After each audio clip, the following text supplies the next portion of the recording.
Evening at the Movies is a proud member of the I Did Not Make These Rankings podcast network. Other shows in the network include Mass Debaters, The Sip List, Crushgasm, Love is Black, Men Are the Prize, Crime Rewind, and Literature Rebrews. You can find out all about our shows and more at idnmtrpodcastnetwork.com. Happy listening.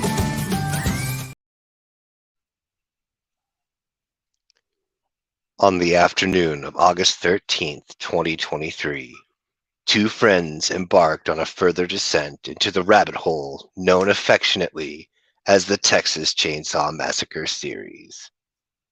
On this episode, we discuss their third installment of the original series.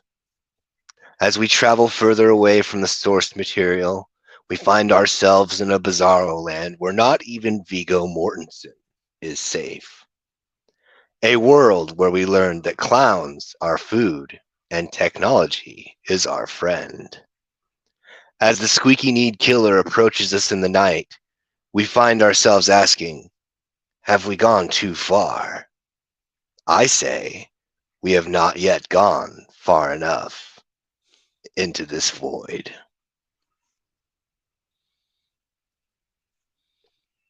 And welcome back to everybody's favorite movie-based podcast. This is An Evening at the Movies. I am your incredibly excited to be here, yet tired host, Casey. And this is the podcast where we eat stale popcorn, drink watered-down sodas, and discuss all of our favorite movies and why we love them. Joining me, well, for those of you who could not tell from the introduction, but we are joined on this episode by everybody's favorite Leatherface enthusiast himself. Mr. Chancy Grife is with us. Welcome back, Chance. Hi. Hi. So for the fact, well, at the same time, you've been on the show enough that most of our regulars know where they can find you and what you're all about. But if there's For any sure. if there's any newbies coming into the equation, since we are officially, as of last week, dropping episodes on YouTube as we speak. So if you want to watch An Evening at the Movies, not just listen, check us out on YouTube as well. I will be posting links all over social media so that you can find the episodes every Wednesday. I haven't decided, morning, afternoon, evening. Sometime Wednesday, you'll get the video as well as you can listen to it in the traditional fashion on Spotify, Apple, Google, all of those others as well. But um, introduce yourself to the audience, though, Chance. I am a co-host on Maniacal Music Musings, a host where myself and my co-host get ourselves a guest, and the three of us all pick a CD, and then we review it, label our top fives. Yeah, dude, that Bruce Springsteen episode was pretty awesome. I have it actually still in my other book. We also do funny little brackets. You know, currently on a bit of a small hiatus, but that's no thing but a chicken wing because we'll bounce back better than than Muhammad Ali had swing. You got the verbal skills today. Yeah, I'm on one today. All right. So definitely, if you have not checked out Maniacal Musical Musifications, I knew it was coming. because I at least once have to throw the mispronounced name on. God damn it, that wasn't what I wanted to click on. The mispronounced on, because Amanda and I do that all the time. It's hilarious too. It really is, and what makes it even funnier is the fact that it gets Jeremy, Chancey's co-host, so freaking flustered when we do it. He's just like, wait, what? It's Maniacal Music Musings. Yeah, Maniacal Musical Musifications. Yeah, that one. So, but yes, I've been on MQ one time, and we discussed Bruce Springsteen, we discussed Queen, and Jeremy brought a band to the table who, for the life of me, I don't remember the name of the band, but their music, or at least that album had a very Stephen King Dark Tower feel to it. Oh yeah. I remember that because that was why he picked it for you, because it had the Stephen King Yeah. connection. So Yeah. definitely a fun episode. I enjoyed myself thoroughly, and if the good Lord is willing, I would love to go back and revisit again. Maybe different, well, obviously different albums again, but Oh, absolutely. I enjoyed being on the show. So Oh yeah, we love having you for sure. before we get into the meat and potatoes of the episode, and I a couple weeks ago debuted a new segment on the show where in the intro we let everybody know how an evening at the movies is doing on Good Pods. And currently, right now, in the TV and film rankings, top 100 shows, we are ranked number 21, and we are up 7 spots from last week. Fuck yeah, dude.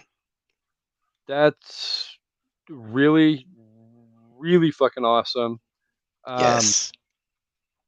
doo, doo, doo, doo. As well as I need to flip over to the other one because Dre reminds me I forget it every week and I don't. But then I have to scroll down the list to find it because it's not a spot that we've been consistently. So, um, as far as the top 100 shows go, and I'm seeing right now, Crushgasm is number 33 on the top 100 shows. Masturbators Nice. 56 on the top 100. And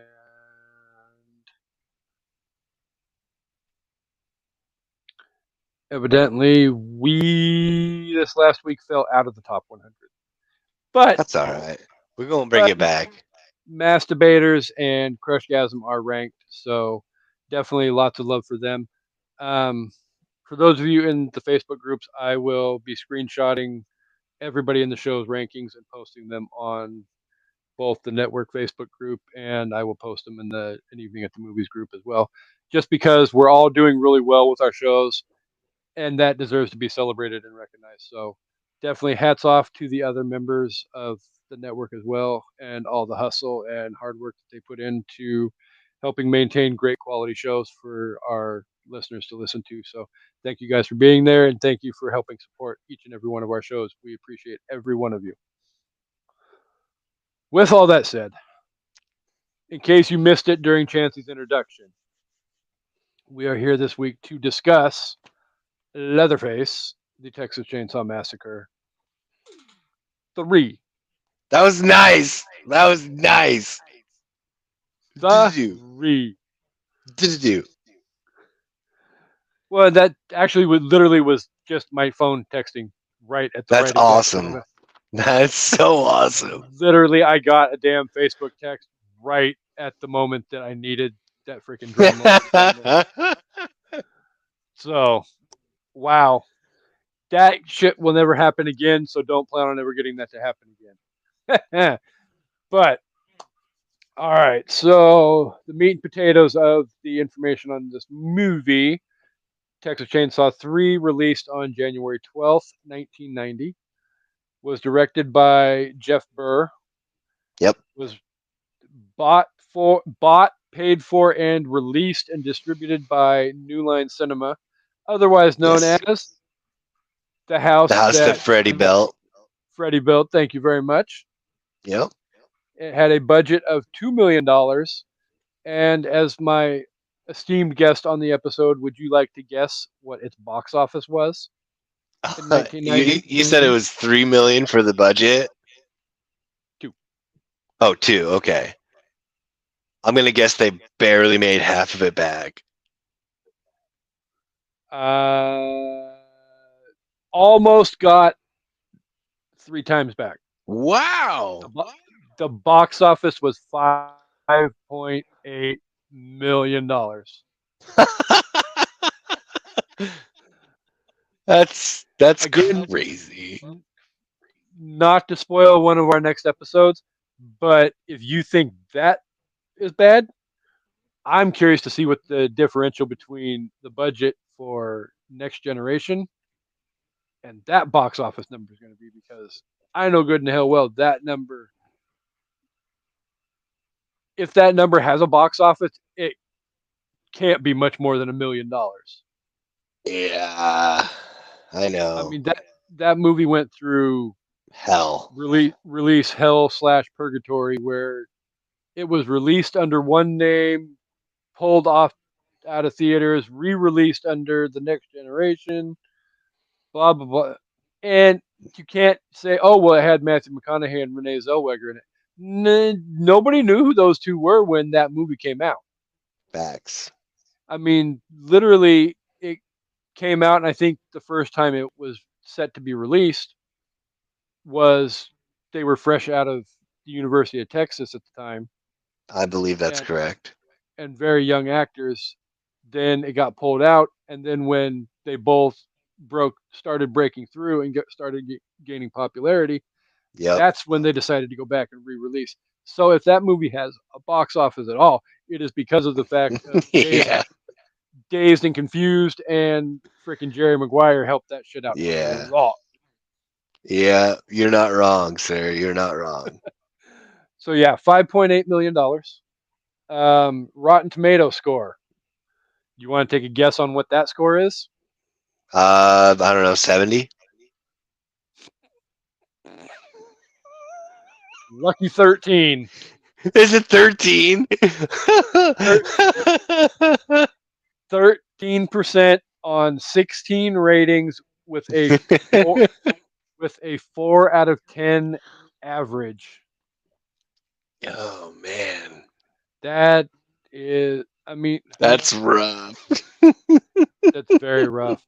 And I feel like this is one of those movies where I mean, it's not entirely unjustified. it's not, but if there had been Rotten Tomatoes and the internet doing what it does now, what, 33 years ago when this movie came out, Right? then I feel like the score probably would have been a lot lower. Probably. So, Well, actually, I don't know. It made double its money back, so I mean, just over double, almost triple. see, that's what So, I'm saying though. Like, I don't know. That's kind of. I you, mean, it probably would have went either way. it might have got 20% had I would Rotten say, Tomatoes really been doing their thing back then. yeah, they probably, but it probably would have also scored higher too, though. Like four, like rather than four, it probably would have been like five, maybe six sometimes, True. just because of the fresh and new. That dude, that initial teaser trailer was fucking bomb. The Excalibur fucking teaser trailer, like Yeah. I mean, they pretty much fucking they had nowhere to go but down, really. After that fucking trailer came out, it was so good.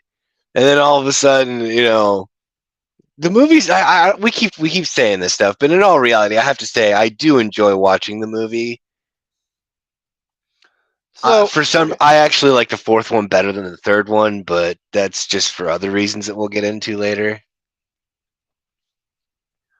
Yeah, we're definitely going to get into it, because one of my discussion questions has to deal with legacies and franchises and all of that as well. But before we get into the discussion, we got one more really quick bit of information to get out there, just because Amanda recommended it a couple months back, and it's actually not a bad idea, because for those of you listening to the episode and feel like you haven't seen it, but you're willing to listen to us talk about it first before you go see it, we appreciate that, and we appreciate listens whenever they come, whether it's pre or post viewing. But also to let you know, if you have not seen or want to go back and rewatch Texas Chainsaw 3, um, It is not available to stream free on the interwebs. You are going to have to go to sites like Apple, Amazon, Google, YouTube, whatever the case may be, and spend $2.99 for the movie to rent. Yeah. And we'll get to our thoughts on whether or not you should definitely spend $2.99 to watch this movie when we get to the review at the end of the episode. I'm not spoiling shit right now. Hashtag it may not be a favorable review coming, but I'm not spoiling nothing until we get there. You're going to have to sit through this episode just like Chancy and I before you get to the juicy tidbits that, considering the movie we're talking about, has definitely a new meaning. All right. So, obviously, for the hardcore, diehard fans of the show, one of the first discussion questions we always, well, the first two discussion questions we throw out there every episode. What about this movie do you find most fascinating, intriguing? Um, are there any good aspects of the movie that you absolutely love? Yeah. Um, I thought that it was fascinating how the family always kind of recoagulates in some capacity. Kind of like, Mhm. quicksilver or blood, coagulated blood. But like, also, I like the way that, the people writing and the producers and whatnot, I like the idea that they kind of lean into some of the personality quirks. Like after Chop Top, they were kind of like, oh, this works. Let's do this. The hitchhiker kind of Yeah, planted the seed. The cook germinated it. Chop Top cultivated it. And then progressively, as it goes on for the rest of the original series, mind you, uh, it just which is only one more essentially, movie. yes, this is true. Uh, it Thank turns into God. this. I stop it. That's next show. Yes, that is next. Tune in next time for next generation discussion.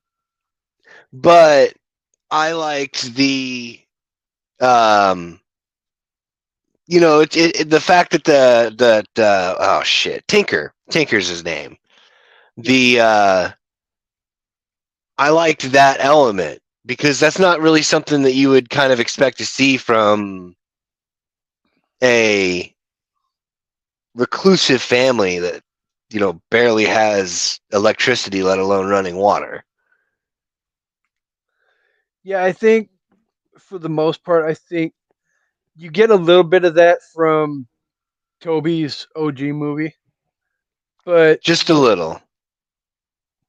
yeah, not it's not a whole lot. Um, you really start to get deeper into that familial element Hmm. and all of that with both part two and part three, Yep. and the quirkiness where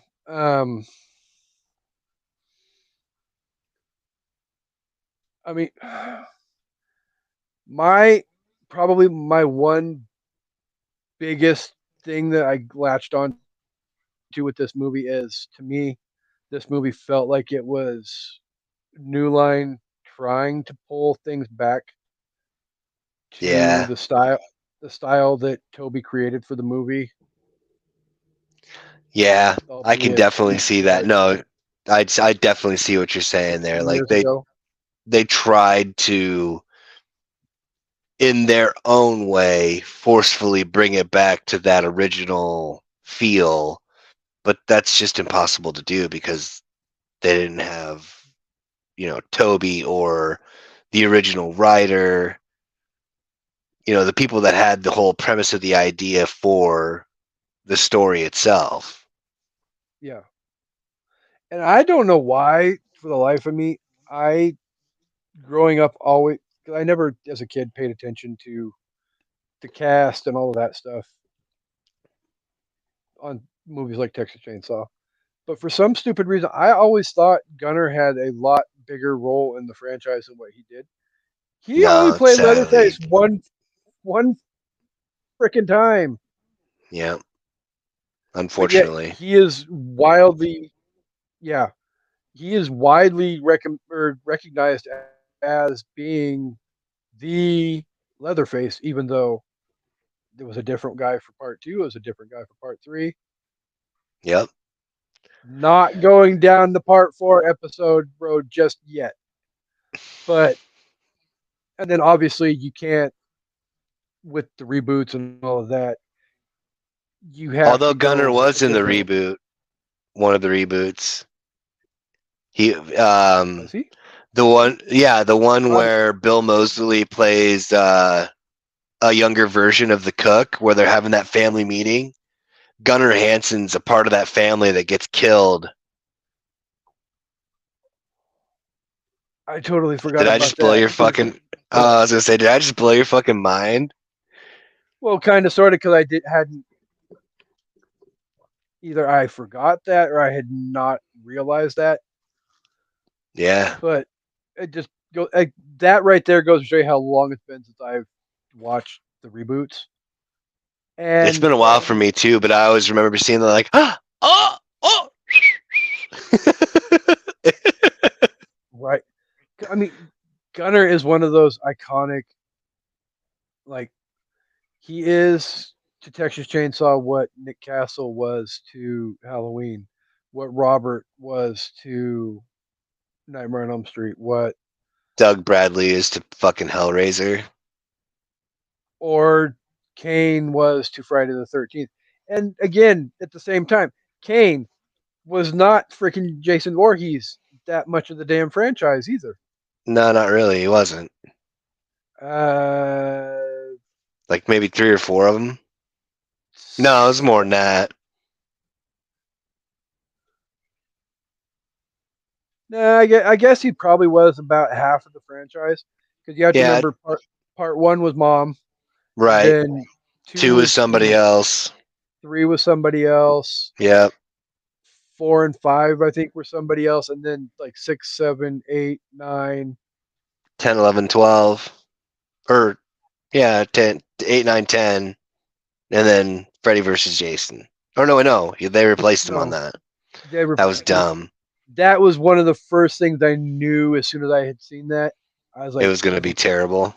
fuck you for you guys. I respect what they were trying to do with the movie, but at the same time, it's like, no, if you're gonna do this truly and respectfully, it needs to be Robert versus Kane because those are the two people who truly made those characters. Fun fact. Dun dun dun dun dun dun dun. Kane Hodder has played Jason Voorhees, Freddy Krueger, and Leatherface. I actually had that in my notes to bring up because Ah. I saw it while doing the research for this episode that he was Yeah. actually in line to be Leatherface in this movie. Oh, he was a stuntman.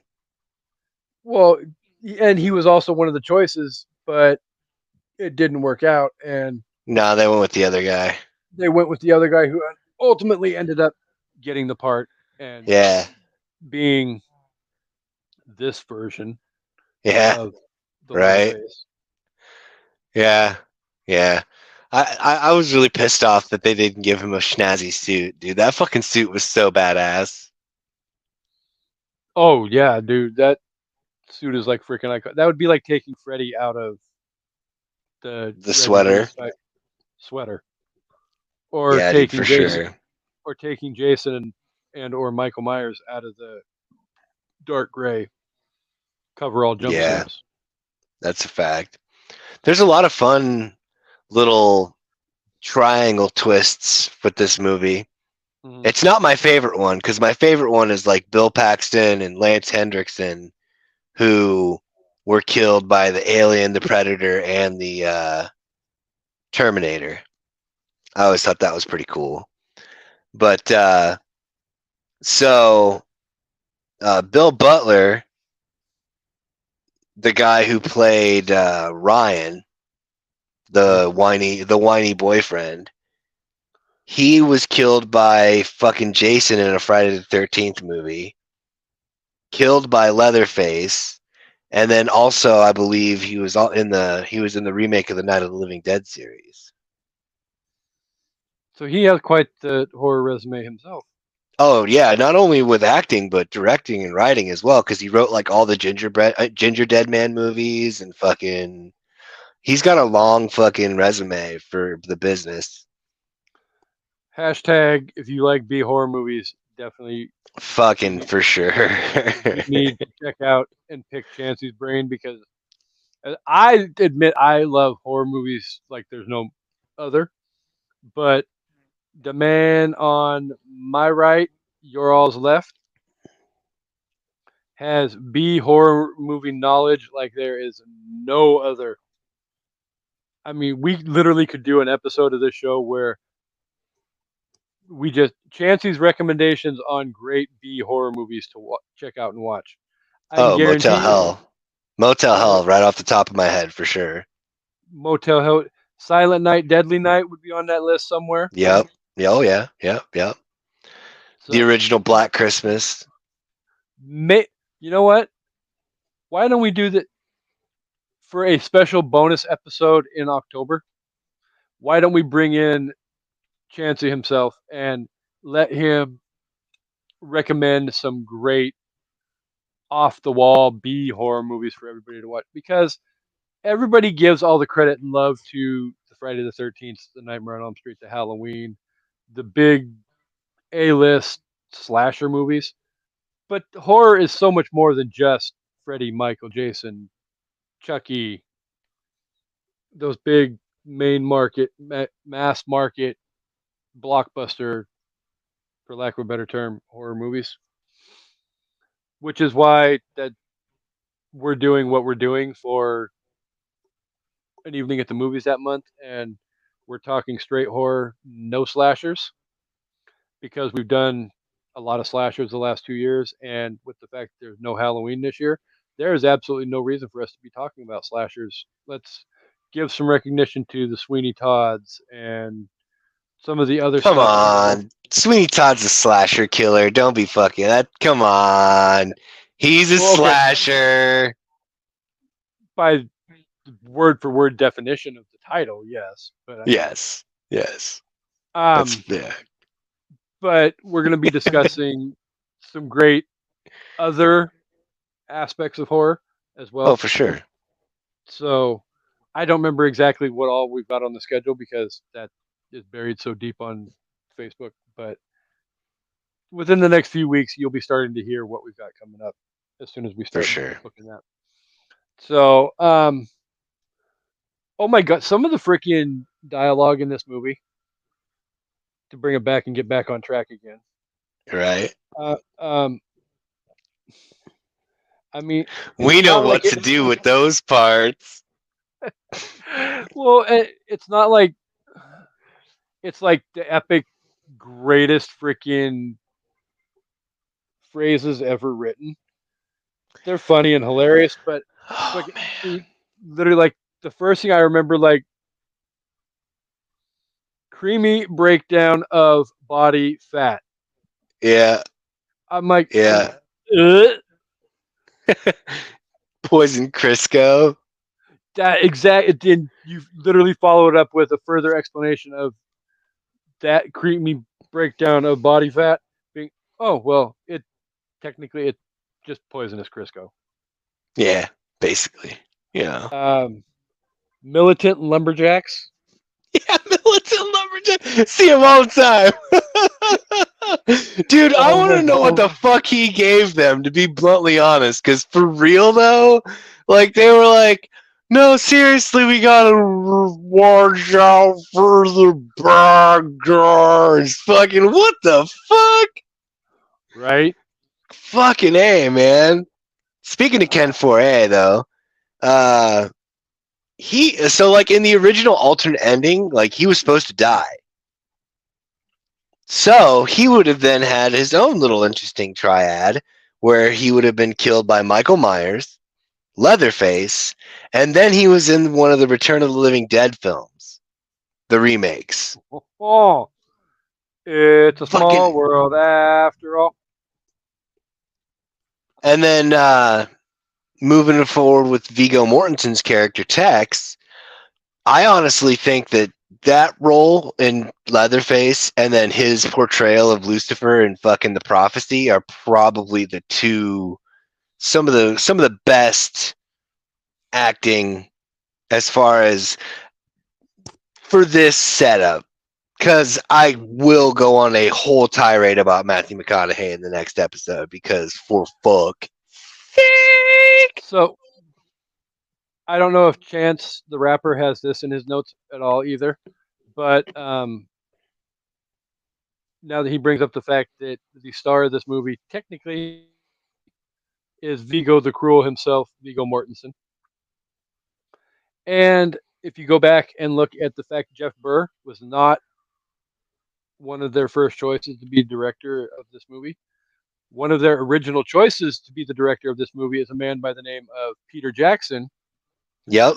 who, if you fast Yep. forward some, 10, 15 years into the future, Viggo Mortensen Roughly, yeah. became nothing against the Aragon. stuff he did in his early career, but Viggo became bam, big market actor with a little franchise called The Lord of the Rings that was directed by bum bum bum Peter Peter Jackson. Jackson. So realistically, those two almost have a connection that would be almost a decade and a half longer had Peter gotten the job to And do Texas Chainsaw 3. I don't remember the name of the zombie movie that Peter Jackson directed, but I always make the point that like basically everybody who's super famous ends up getting their break in a scary movie.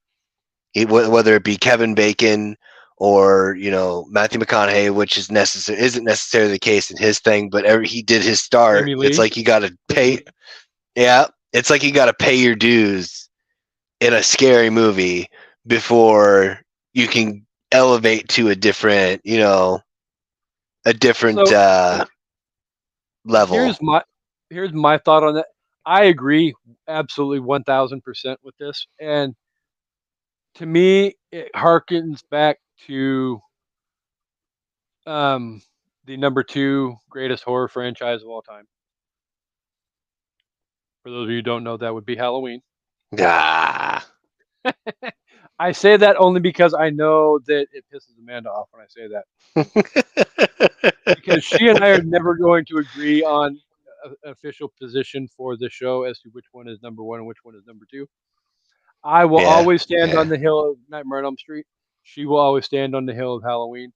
Both are great, iconic franchises. We just have to accept the fact that we're never going to agree. So she can have her side at the top of the mountain. I will have mine, and we'll live happily ever after. I But mean, it could be a co-main event. I mean, I almost would have paid more money to see Freddy versus Michael than Freddy versus Jason. Which should say something in and of itself right there. Which don't get me wrong, it was basically prick teased to us for a long time since the end of um, Jason Goes to Hell Final Friday with the whole Yeah. Yep. pulling the mask into the ground. Um, but yeah, no, I unfortunately this is the sucky part to have to realize now is we're never going to get a true another Nightmare on Elm Street movie. It's probably done, and Robert is too old to do it, Yeah. and it's going to have to be a reboot. And to me, I don't want another reboot unless they're going to take the time and effort to find the perfect person to. Nothing against Jackie Earl Haley. I was gonna say Jackie Earle Haley did a really good job. I just think that they fucked with the actual story too much for it to fucking be any good.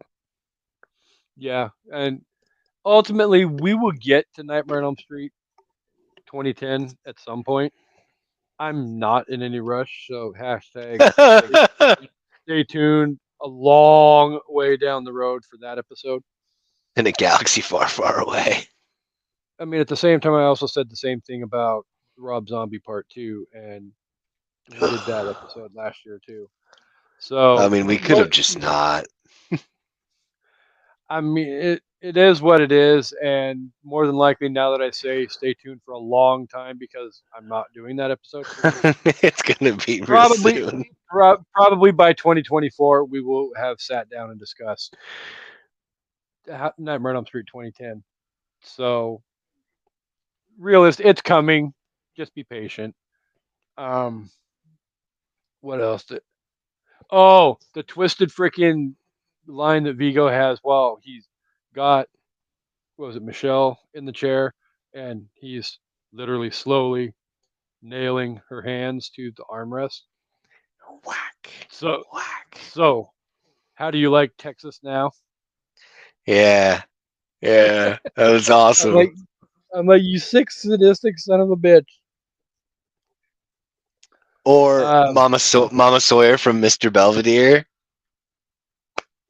Like I was saying before we started, when I first watched it, I actually thought it was Miss Garrett from fucking The Facts of Life, and I was just like, I was a kid, so I'm waking up before to going to school and whatnot, watching The Facts of Life on TV, and then like I see this movie and I think it's fucking Miss fucking Garrett. I'm just like, oh my god, no, they got you too.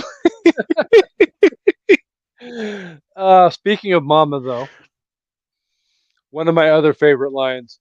Look, Mama, colored drawers. California. California. I'm like, that's literally what I found hilarious because, like, when Amanda and I started doing our watch party and started rewatching this episode, that was one of the first things I chimed in on was literally Ryan's freaking monotone or monochromatic 1980s, early 90s outfit Yeah, because he was like dark gray, had a light gray undershirt, then freaking dark gray freaking slacks, and it's like, okay, for one, in the Texas heat, dark colors are not good because you'll sweat like a motherfucker through that shit. yeah. And two, I don't remember the 80s being that drab and overly dramatic, monochromatic. Right. I, I mean, day glow, freaking parachute pants, even in the early 90s, MC Hammer pants. Yep. You didn't have to freaking go gray on gray on gray, fool. Well, they splashed in a little red, threw some color on it. It's not for about another 20 fucking minutes, though, after he freaking. Dude, the guy at the gas station, Alfredo, that the whole part where Benny confronts him and whatnot, and he's like, "Listen, Mister, I don't like you pointing this gun at me." It's like it's it's just so out of touch with what's fucking happening. Is it soup yet? Oh shit! Fucking. Oh my god. Although I am disappointed as fuck with Benny for real though, because when he's going to save Michelle, he wasn't even able to fully load his magazine, which I don't even understand. Like, okay, pop like 5 or 10 in, and then grab a fistful of bullets and put them in your fucking pocket and get the fuck out of Dodge. I don't know. Just thinking out loud. Or Yeah. bring the can. Bring the can. Bring it with you. It's fucking portable. You got a lid? Fucking buy Felicia. Because at the end of the day, I mean,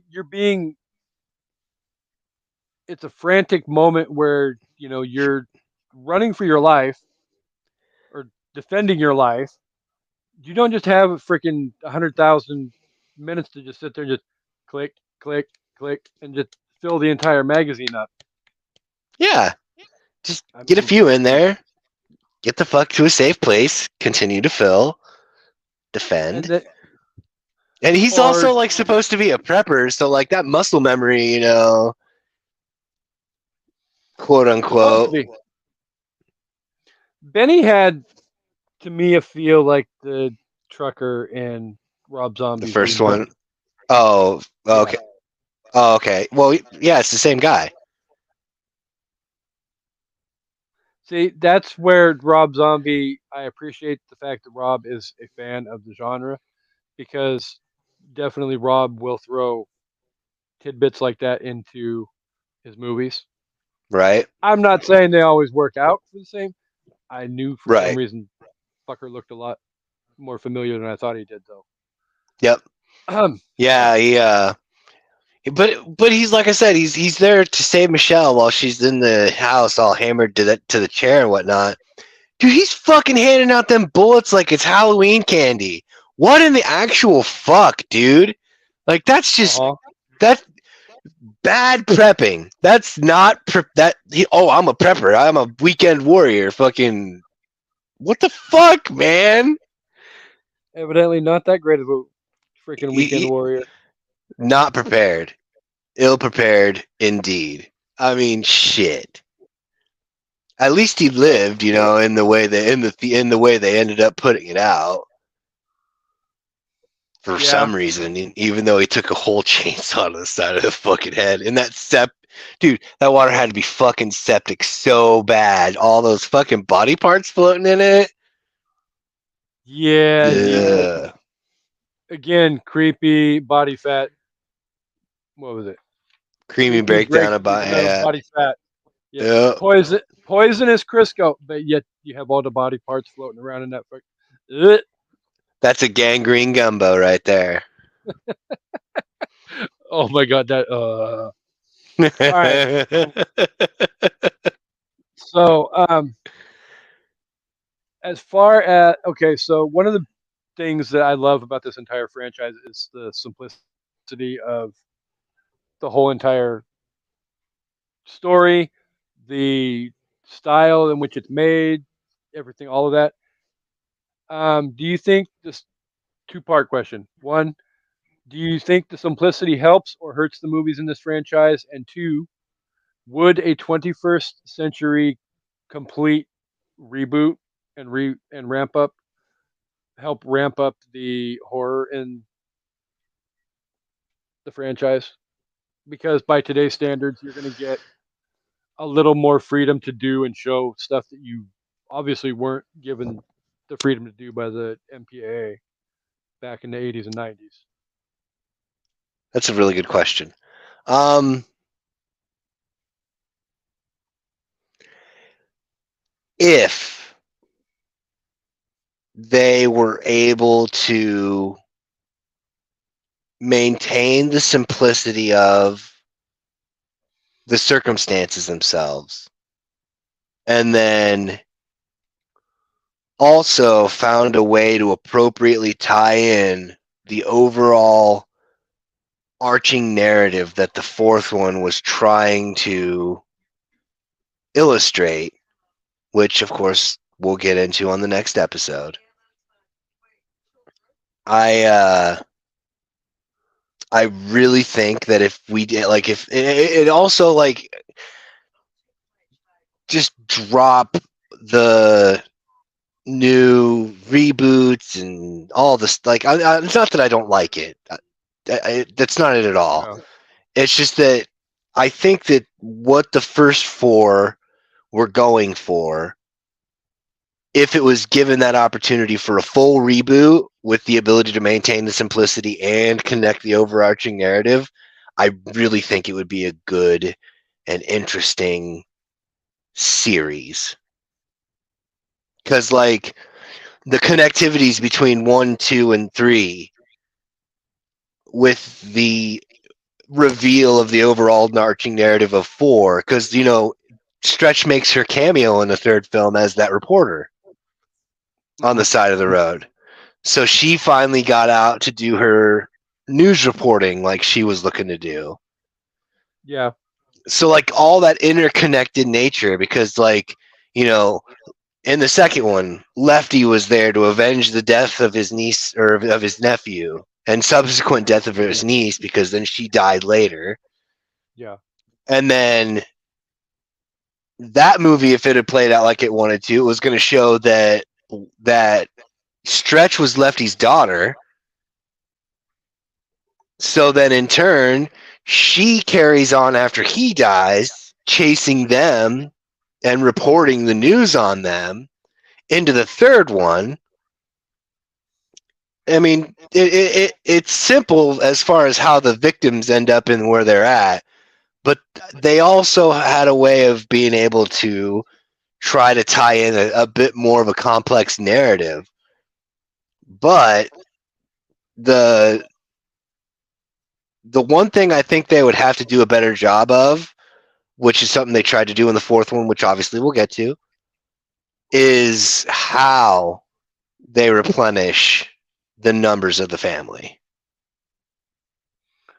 Yeah, because in Toby's movie, I don't remember the family being as big as obviously what it is at this point.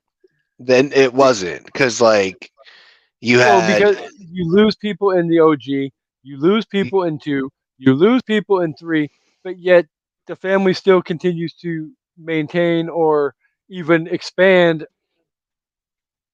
more and more. It's yeah, like, you inbred motherfuckers. if and sometimes if they're even related, like that little girl in the third one, that's Leatherface's daughter, because of the offhanded comment that Viggo made. He's should let Leatherface play. He makes the cutest damn babies. Uh huh. And then that's when Grandma's like, "Well, we know what's to do with them parts." Right. I really do think that if it was given the appropriate attention that it would require, that a full reboot of the original series could actually be a new renaissance to the genre, like the series, like not just the series, but the genre itself. So Because here's, yeah, go ahead.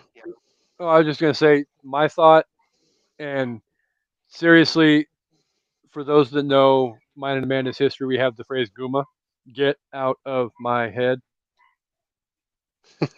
You literally just regurgitated every one of my thoughts as well.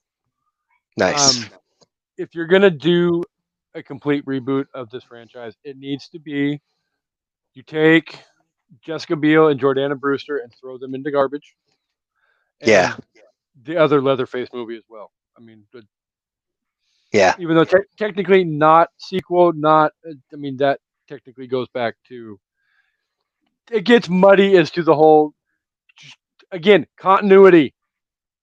You yeah. need to have. I don't know why this is such a hard concept for studios to grasp, but especially when it comes to horror movies, you need to have consistency because you're not, especially back when we were kids, you're not going to have people that are going to automatically go from point A to point B and watch everything in order. Right. Where so you're going to have to be able to have entities where people can come into the franchise but yet still pick up enough that they can go back at a later date and figure out. It's not as hard to do now with streaming and DVDs and all of that at our disposal. It was a lot more complicated back in the pre 90s. Yeah. So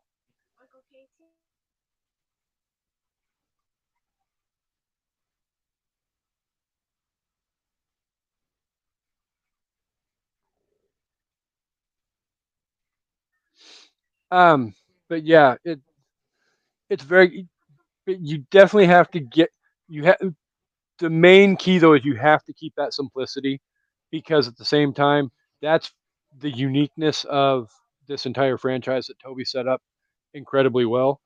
Is that first movie is so gritty, it's so raw, it's so amazing. I mean, you feel like when you're watching that movie, you're in that world. You can feel the Texas heat from all of that. Hmm. You can almost, for lack of a better comparison, you can almost smell the decomposing bodies in that house. Right? You know, you feel, the flies buzzing around your head while you're venturing through the house. I mean, you, this is why Toby and Wes and John are two or three of the most iconic directors of all time. They can very much take you into that world and submerge you into that environment that they want you to be a part of and make Hmm. you feel like you're third person, Yes. watching as everything's going on. And I love that about them so much that it almost feels like certain aspects of other directors that have come in and taken over the franchises after they did their parts really had no idea what the hell they were doing because they gave us these movies that had no basis into the reality of what John and Wes and Toby were trying to create. Yeah. Not saying that some of the sequels in these franchises weren't great or No, I good. get I what you're don't think they saying were. though. But I mean, I harken back to, my go-to will always be Nightmare on Elm Street. Like, one being the OG is a great movie. Three, I honestly feel like Chuck Russell overdid the original and probably superseded the original, or Yeah. at least Yeah. they're at least on the same level. I could agree to Four, both. four, for my own personal love and nostalgia, it's the four is the first movie that I very secretly played my mom against my dad and got my dad to take me to go see the movie because mom said go ask your dad. So I went and asked dad and I told him. Mom said if you so oh okay, well I guess it's okay then. He took and loaded me and my brother up in the car and took us to go see Nightmare on Elm Street 4. That's not what my mom had said.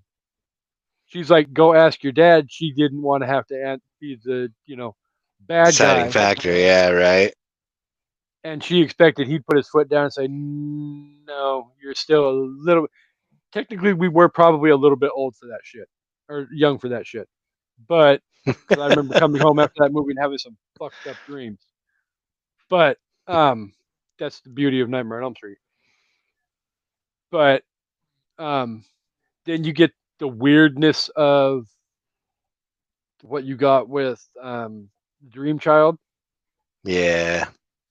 and then Freddy's dead, and then Wes came back, and you had New Nightmare, which I know people that absolutely positively hate New Nightmare. I am not a hater of. I give Wes Craven credit for trying to Yeah. take and twist things around and breathe new life into the franchise because clearly by that point Nightmare on Elm Street had gotten stale. Yeah. So I hated it when it first came out, but I've grown to appreciate it as its own standalone. and that's how you have to look at it too. Is it's a great Yeah. again like Season of the Witch. It, I personally, if and there's a reason why I call it Season of the Witch and not Halloween 3 Season of the Witch. I feel like if you take Halloween 3 off of that title, it more Yeah. fits into the whole idea of okay, just call it Season of the Witch. It's a great horror movie. Yeah. Is it a great part of the Halloween franchise? To me, No.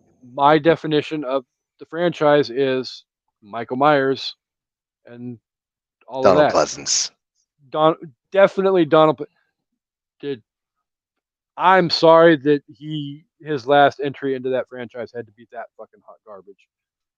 I don't know. I I have a guilty pleasure when it comes to Halloween 6, The Curse of Michael Myers.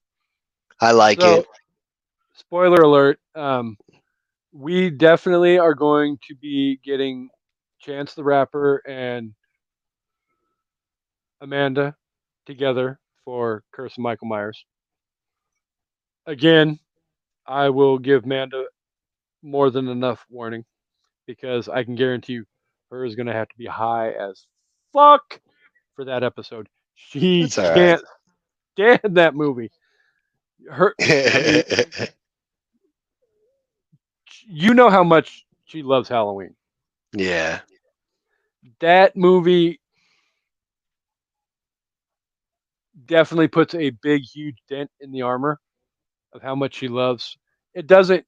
It's not going to, you know, Right. completely change anything, but there's definitely a dent in the armor that's created by Curse of Michael Myers. She has gone on record numerous times. The only thing she loves about that movie is Paul Rudd. Right. Right.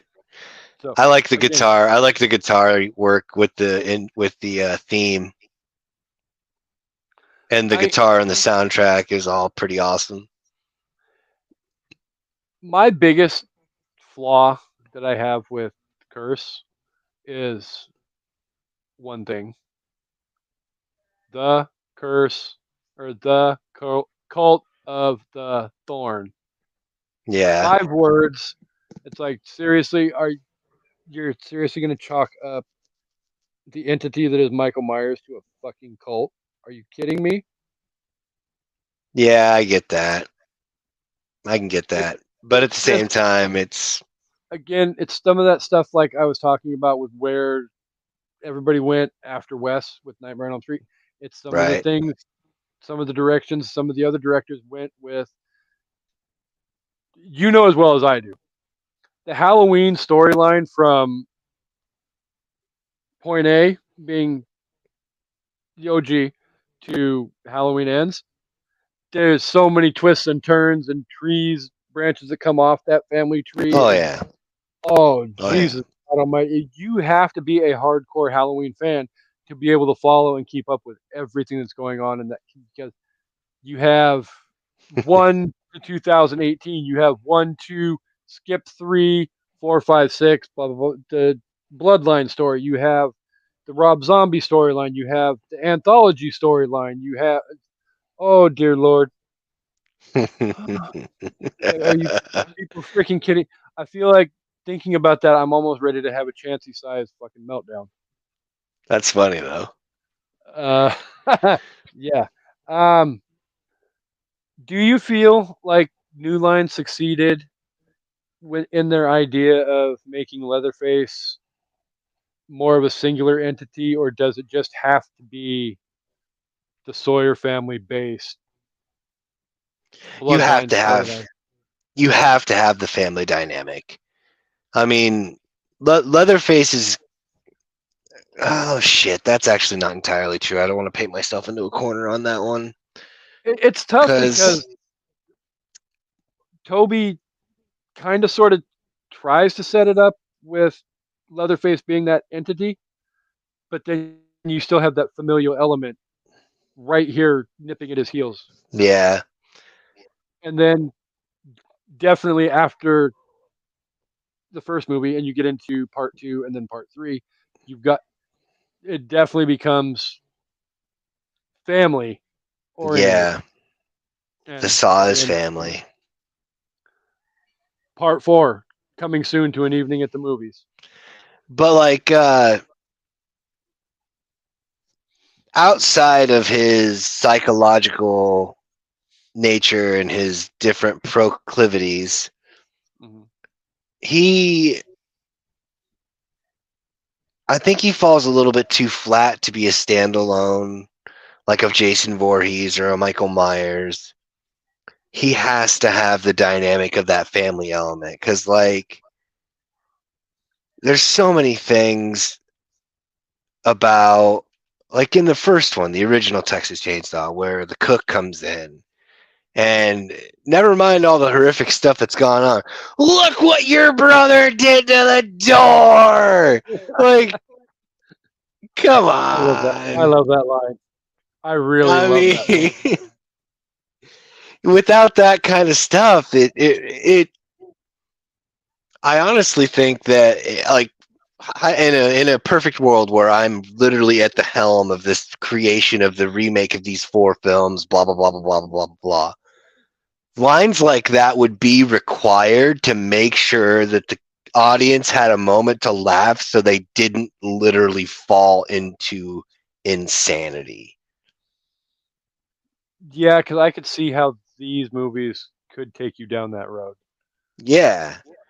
And that kind of thing's required. And when you have a possible special needs, possible deficiency type individual who Hmm. can't even vocalize, you have to have that alternate dynamic to it.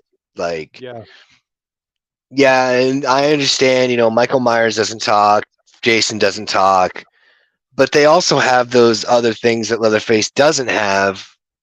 Like with Jason, you got the supernatural element. Michael has a certain supernatural element, which they did have to explain, which is kind of why I'm a little bit forgiving about the Curse of Thorn bullshit, but another show for another day. But, yeah, definitely Amanda has to be here for that because she'll have to defend her franchise. well, there's nothing to defend. I mean, I loved all those movies equally up until, Halloween 3 and then my multiple rewatches of Halloween Ends.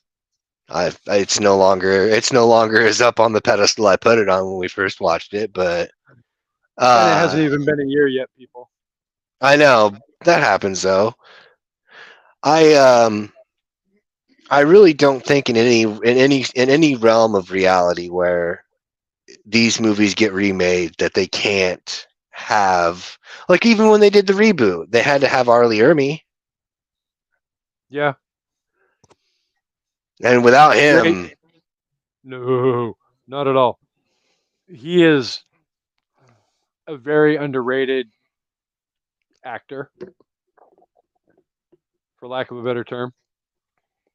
yeah, He's done I he's mean, done some truly iconic characters, horror wise, straight movie wise, whatever the case. I mean, Full Metal Jacket, right, Texas Chainsaw, whatever the case right, may be. Just but like, wow. yeah, and that kind of goes towards the point where that the family's needed, the family element's needed, because you have to have, well, in one interesting way, I guess, if you wanted to make Leatherface the standalone, at the very beginning of the third, it tries to argue that Leatherface is an alter ego by the one Sawyer family member that they had found Hmm. at the end of the second one. Which gets a little bit confusing if you're not deep into the lore that is the entire Texas Chainsaw storyline. Well, I mean, that would have had to have been Chop Top that they found, Yeah, which is fucking stupid.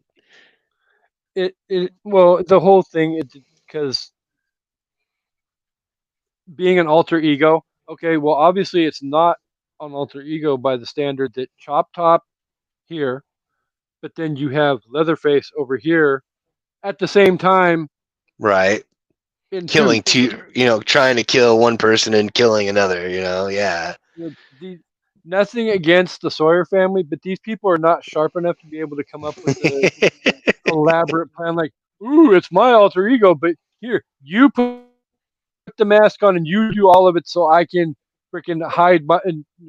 No, No, that's way too complex. One for that family, two for the '80s in horror in general. general.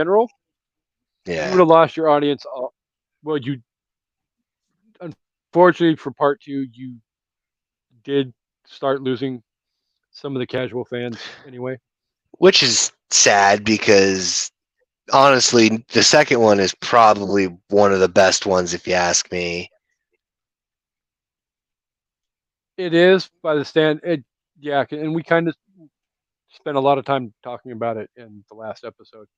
As hilarious as a lot of those moments are, there's definitely some creativity and artistic joie de vivre that's brought out in that movie Yeah. where unfortunately New Line I'm not unfortunately however you want to look at it. New Line bought the rights after part 2 came out Yeah. and they tried they had a vision for where they wanted to see the franchise go. They tried to ramp it back up and take it back to that level. Yeah. Did it work? Did it not work? At that point, Um. I'm I posed the question, and I'm just going to throw it out there. Um, you know, if you want, you can go ahead and answer the question and just kind of sort of tie it in with your overall review and rating for the movie. Because I mean, unless there's a whole lot of other stuff that you want to bring up, it feels like we're Uh. about to that point anywhere Yeah. where so we can kind of sort of move from discussion level and then segue into that. Yeah. For sure. Scissoring, scissoring. So I will let you have the floor, sir. What was the question again? I don't. I lost track of the whole. Um. Oh, do I think that New Line fucking shit the bed? Yeah, Yeah. kinda. I kinda do. They really, they really fucking hampered. They really hindered Leatherface's range. Hmm. Because like in the first one, he was the scared guy, basically trying to protect his house from all these scary people that keep knocking on the door. And then But in the second look one, what he did. Look what he did to the damn door. look what your brother did to the door. But like, That's almost like Loomis, and I shot him 6 times. I shot him in the heart. But like, honestly, man, yeah, they shit the bed by restricting him in the way that they did. And if I was gonna go in a 5-star rating system, I'd probably give it 3.5. Yeah, 3.5. So Personally, I mean, I don't necessarily think that this movie is completely horrible. Um, I again, like we've discussed numerous times throughout the episode, I feel like New Line had a legitimate idea of what they wanted to do with the movie. yeah, Did it succeed? For this movie fans' taste, I don't think they did. I think that's basically what you were saying is you don't think they succeeded with no, what they were trying to do either. they did Um, not. other more casual fans may feel like they succeeded on a level that blah blah blah blah blah. We're not here to shame people's opinions. We all love No, movies for different reasons, and it is what it is. Um, so respect for New Line for picking up the mantle and trying to bring shit back to the original. I don't necessarily think it worked. I personally, out of five, will probably go 3.25 stars. yeah, I enjoyed the movie. Um, again, it's something that if I haven't watched Texas Chainsaw in a while, I'll go back and binge the entire franchise again. yeah, for Um, sure. do I feel like that middle part of the franchise is something that I want to, you know, if I fall asleep and take a nap in the middle, oh shit, I had to go back and restart it. It's like, okay, No, I know what I've seen. On to the next. Let's keep yep, moving along. Nothing else to see here. Um, yeah, we do have some other stuff coming up in this particular franchise that I'm interested to get to. I'm so excited. I'm cautiously nervous for the next episode.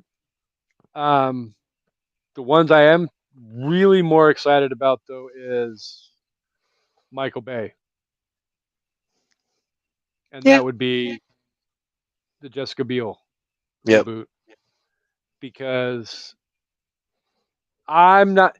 you're gonna have to tune in for that one because I want to save my opinions on that for that episode because it it's something. We'll leave it at that. Something is a good word. There's some mysterious intrigue to it. If you want to know what the definition of something is, tune in two movies, and we will discuss. Well, not two movies. I mean, two Chancy appearances on the subject, and we'll be discussing it. So, um, one last really brief question though, because we kind of sort of hinted at it with where you can find this streaming online. With the fact that you have to spend $2.99 to see it on Apple, Amazon, Google, or YouTube, do you feel like this movie is worthy of spending $2.99 to see? Yes, I would say yes. If you haven't seen it and you're wanting to go down the line, and if you're not buying it in a permanent sense, yes, that's it's real cheap. You get you're stuck with it for 48 hours. If you hate it, you hate it. If you don't, cool beans. Think about maybe buying it. I mean, at the end of the day, I spent $5.99 and bought the actual DVD just because I had it. I don't know where that shit went. I shit you not. So I like I don't know about other people, but I'm one of those people that yes, I can watch most of the stuff streaming online, but I'm also I have for a long time. I've Fi- had all the Nightmare on Elm Streets. I've had all the Halloweens. For the most part, I had all the Texas Chainsaw. I can't just have a half-ass freaking collection. yeah, I have I have to have even if I piece it together with Blu-rays in the middle, I still right. have to have something to connect the whole thing together. I've got all the Texas Chainsaws now. I've got all the Halloweens now. I've got all the Nightmare on Elm Street. I've got all the Friday the 13th.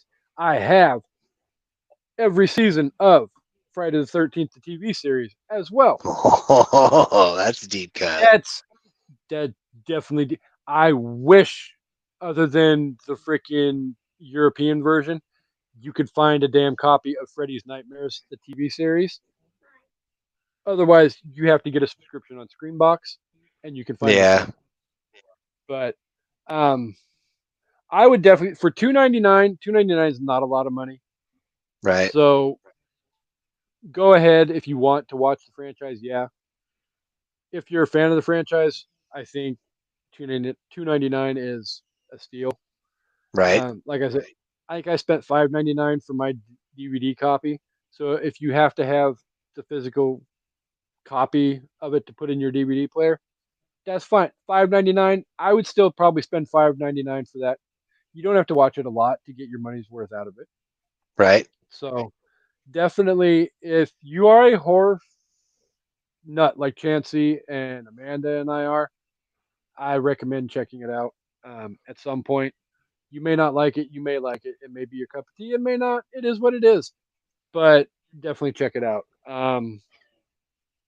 Damn. I'm not going to lie. At an hour and 13 and a half minutes right now, this episode went a lot longer than I thought it was going to. Thank you to all the different rabbit holes we went down, though, because that probably added a lot to it. Um, That's what I do. I digress on things. this is, and I think that's part of the reason why maybe the episodes that you're on do so well for us listen wise, is because we You muted yourself. You were going to say the nicest thing about me, and you're like, you know what's really awesome about you? exactly. I mute the shit out of you, and we move on. Um, but no, I mean, you come on the show and we do great numbers for listens, and I Oh, think that's thank you. because the list the listeners enjoy the fact that when we sit down and talk, it's not just very regimented intro, facts, plot, discussion, review, wrap up, go home. It's like just chilling and having a.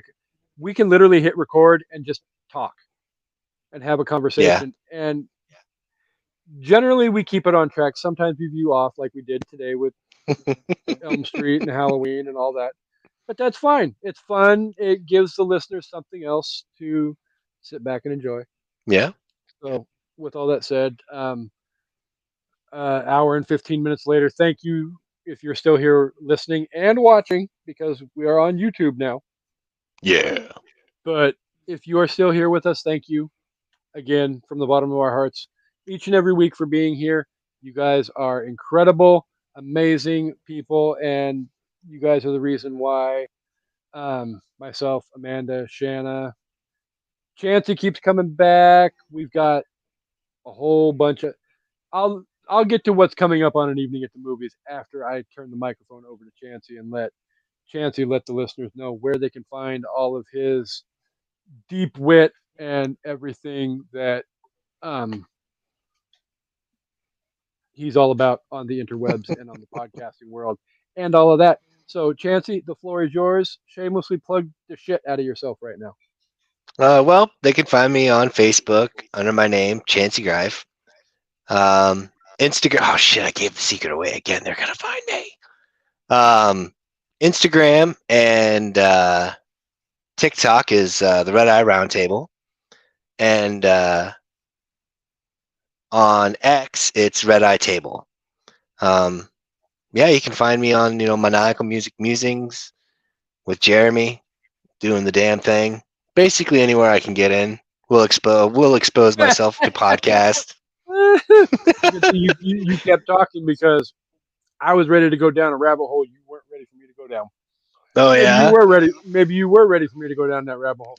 I'm We've used had to it. discussion. There's yeah, We've been on enough shows together, whether it's M Cubed here, Network, yeah, the other show that um, we initially met on that shall yeah. remain nameless. You know which one I'm talking about. Oh yeah, yeah. But definitely, I highly recommend you guys check out M Cubed. It is an incredible concept for a show. And like I said earlier, I had a lot of fun doing that. That episode is probably, well, I think we recorded it last September, October. So that episode's almost a year old now. I highly recommend you go and find it because it was a fun. I don't even remember how long the episode ran. It was three guys who love music, and the fact that when I brought Bruce Springsteen to the table, I kind of thought maybe I might get some Chancey love on that one.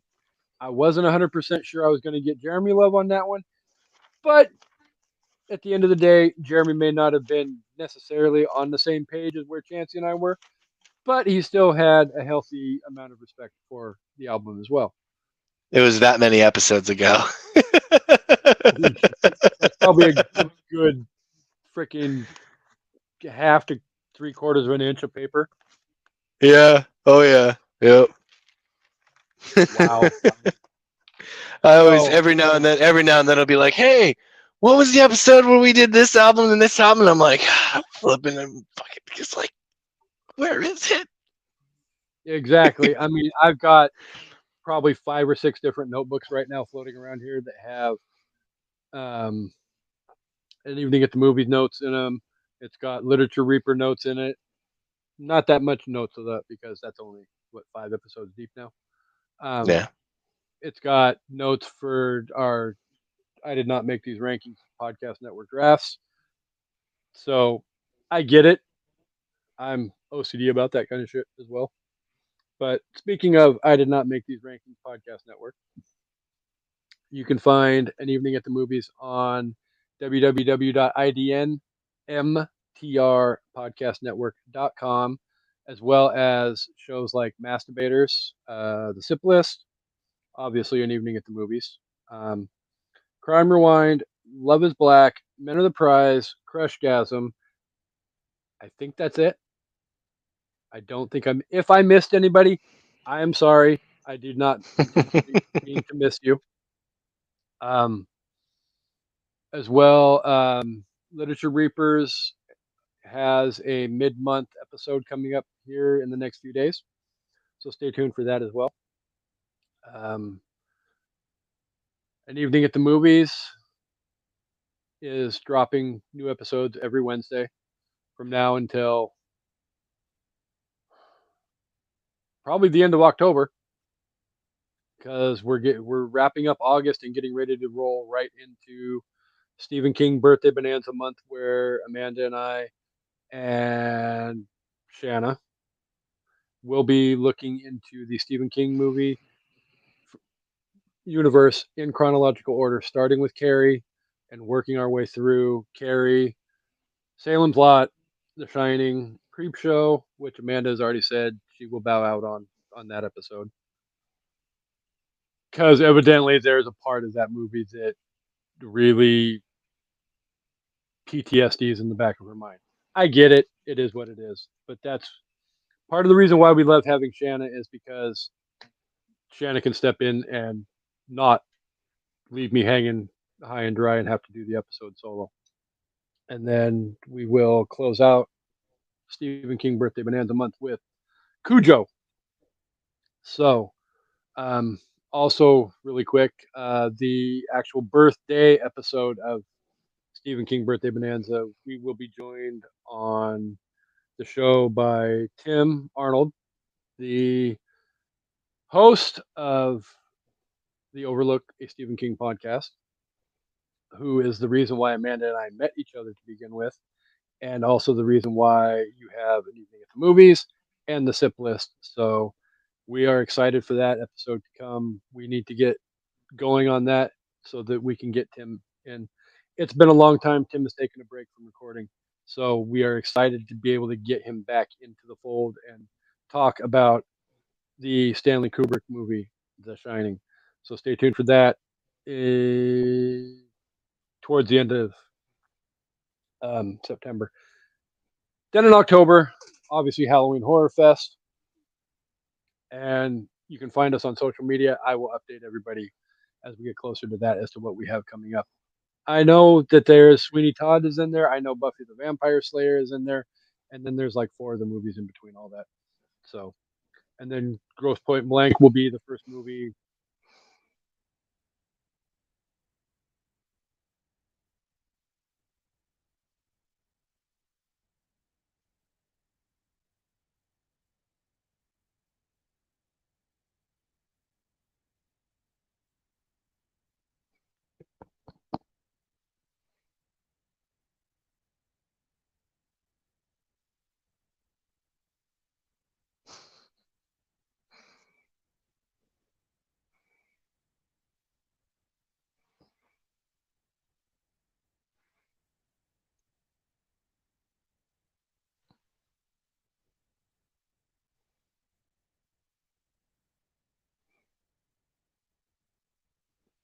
I can't hear you.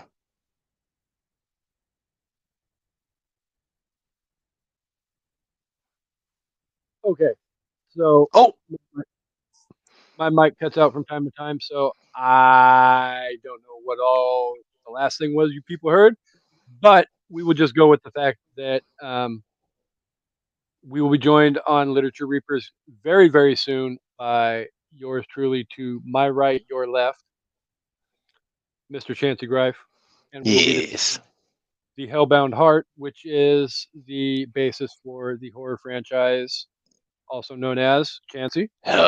Hellraiser.